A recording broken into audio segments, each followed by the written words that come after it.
Welcome to movie brand. പ്രേക്ഷകർക്ക് ഏറെ സുപരിചിതനാണ് നടനും ഡാൻസറുമായ ഋഷി. താരത്തിന്റെ വിശേഷങ്ങളെല്ലാം തന്നെ വളരെ പെട്ടെന്നാണ് വൈറലായി മാറുന്നത്. കുറച്ചു ദിവസങ്ങൾക്ക് മുമ്പായിരുന്നു 6 വർഷത്തെ പ്രണയത്തിനൊടുവിൽ ഋഷി വിവാഹിതനായത്. കുടുംബാംഗങ്ങളുടെയും സുഹൃത്തുക്കളുടെയും ബന്ധുക്കളുടെയും അനുഗ്രഹത്തോടെയായിരുന്നു ഐശ്വര്യയെ താലി ചാർത്തിയത്. ക്ഷേത്രത്തിൽ വച്ചായിരുന്നു വിവാഹം. വിവാഹ ചിത്രങ്ങൾ ഋഷി ഇൻസ്റ്റാഗ്രാമിൽ പങ്കുവച്ചിട്ടുണ്ട്. അവസാനം എന്റെ ബൂബു എന്നെ സ്വന്തമായി എന്ന ക്യാപ്ഷനോടെയായിരുന്നു ചിത്രങ്ങൾ പോസ്റ്റ് ചെയ്തത്. ചിത്രങ്ങൾ വൈറലായി എങ്കിലും ഋഷിയുടെ മുടിക്ക് വിമർശനങ്ങൾ കേട്ടിരുന്നു. വിവാഹ ദിവസമെങ്കിലും മുടി വെട്ടിയൊതുക്കി വൃത്തിയായി വരാമായിരുന്നില്ലേ എന്നാണ് ചിലർ പറഞ്ഞത്. താലികെട്ട് സമയത്ത് വെപ്രാളം കാണിച്ചുവെന്നും കുട്ടിക്കളി മാറിയിട്ടില്ലെന്നുമെല്ലാം വലിയ തരത്തിലുള്ള വിമർശനങ്ങൾ കേട്ടിരുന്നു. ഇപ്പോൾ വിവാഹശേഷം ഒരു മാധ്യമത്തിന് നൽകിയ അഭിമുഖത്തിൽ ഋഷി പറഞ്ഞ വാക്കുകൾ വൈറലായി മാറുകയാണ്. അഭിമുഖത്തിൽ തങ്ങളുടെ പ്രണയം ആരംഭിച്ചത് എങ്ങനെയെന്നും പെട്ടെന്ന് വിവാഹം കഴിക്കാൻ തീരുമാനിച്ചതിന് പിന്നിലെ കാരണത്തെക്കുറിച്ചും ഇരുവരും പറയുന്നുണ്ട്. വിവാഹം കഴിഞ്ഞപ്പോൾ വളരെ അഭിമാനം തോന്നുന്നുവെന്നാണ് ഋഷി സംസാരിച്ചു തുടങ്ങിയത്. കെട്ടുകഴിഞ്ഞപ്പോഴും കെട്ടുന്നതിന് മുമ്പും ഒരേ ഫീലിംഗ്സ് തന്നെയാണ്, മാറ്റങ്ങളില്ല. കാരണം ഞങ്ങളുടേത് 6 വർഷത്തെ പ്രണയമാണ്. കല്യാണം കഴിഞ്ഞതുപോലെ പോലും തോന്നുന്നില്ല. കാരണം ഞങ്ങൾക്കിടയിലെ ഫ്രണ്ട്ഷിപ്പ് ബോണ്ട് അങ്ങനെയാണ്.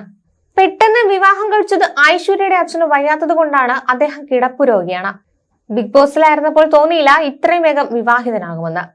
വാവി എന്ന് ഐശ്വര്യയെ വിളിക്കാൻ എനിക്ക് ഇഷ്ടമാണ്. വേറെയും ഓമന പേരുകൾ അവളെ വിളിക്കാറുണ്ട്. ഐശ്വര്യയുടെ അച്ഛൻ വലിയ സായിബാബ ഫാനാണ്. അവർക്ക് മുടിയുള്ളത് വിഷയമല്ല, ഇഷ്ടമാണ് എന്റെ മുടി അവർക്ക്. ആദ്യമായി ഐശ്വര്യയെ ഞാൻ കണ്ടത് എന്റെ ആൽബത്തിന്റെ ഓഡിഷൻ സമയത്താണ്. ഫോട്ടോ കണ്ടപ്പോൾ തന്നെ എനിക്ക് ഇഷ്ടമായിരുന്നു. പിന്നാലെ ഓഡിഷന് വിളിക്കുകയായിരുന്നു. ആദ്യം സൗഹൃദം, പിന്നീടാണ് പ്രണയമായത്. കഴിഞ്ഞ വർഷമാണ് വിവാഹം കഴിക്കാമെന്ന തീരുമാനത്തിൽ ഞങ്ങൾ എത്തിയത്. ഐശ്വര്യയെ ചുരിദാർ ധരിച്ച് പൊട്ടൊക്കെ വെച്ച് കാണാനാണ് എനിക്ക് ഏറ്റവും ഇഷ്ടമെന്നും ഋഷി പറയുന്നു. ഞങ്ങൾ ഫ്രണ്ട്സ് ആണെന്നാണ് എല്ലാവരും കരുതിയിരുന്നതെന്നാണ് ഐശ്വര്യ പറഞ്ഞത്. കാരണം ഇന്റിമേറ്റ് ഫോട്ടോസ് ഒന്നും തന്നെ ഞങ്ങൾ പോസ്റ്റ് ചെയ്തിരുന്നില്ല. 6 വർഷത്തെ പ്രണയം കൊണ്ട് ഞങ്ങൾക്ക് പരസ്പരം ഒരുപാട് മനസ്സിലാക്കാൻ കഴിഞ്ഞു. ആദ്യത്തെ അണ്ടർസ്റ്റാൻഡിംഗ് അല്ല ഇപ്പോൾ ഞങ്ങൾക്കിടയിലുള്ളത്. തുടക്കത്തിൽ ഈ ബന്ധം ശരിയാകുമോ എന്ന തോന്നലുണ്ടായിരുന്നു. കാരണം ഞങ്ങൾ രണ്ടുപേരും വ്യത്യസ്ത ചിന്താഗതിയും ഇഷ്ടവും ഉള്ളവരാണ്. ഞാൻ ഋഷിയുടെയും മുടിയുടെയും ഡാൻസിന്റെയും എല്ലാം ഫാനാണ്. ഋഷിയെ ആദ്യം കണ്ടപ്പോൾ തന്നെ എന്നോട് അവൻ ഇത്തിരി ശൃംഗാരം കൂടുതലായിരുന്നു.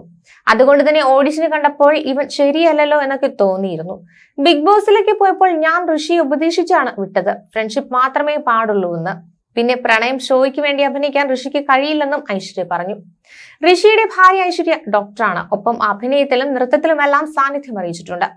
ചില സിനിമകളിലും സീരിയലുകളിലും ഐശ്വര്യ അഭിനയിക്കുന്നുമുണ്ട്. പൂഴിക്കടകൻ, സർവകലാശാല, അലമാര തുടങ്ങിയവയാണ് ഐശ്വര്യ അഭിനയിച്ച സിനിമകൾ. കുറച്ചു ദിവസം മുമ്പാണ് ഭാര്യ ഐശ്വര്യയെ പ്രപ്പോസ് ചെയ്യുന്ന വീഡിയോ ഋഷി സോഷ്യൽ മീഡിയയിൽ പങ്കിട്ടത്. ട്രഷർ ഹണ്ട് പോലെ അറേഞ്ച് ചെയ്തായിരുന്നു ഋഷിയുടെ പ്രപ്പോസൽ.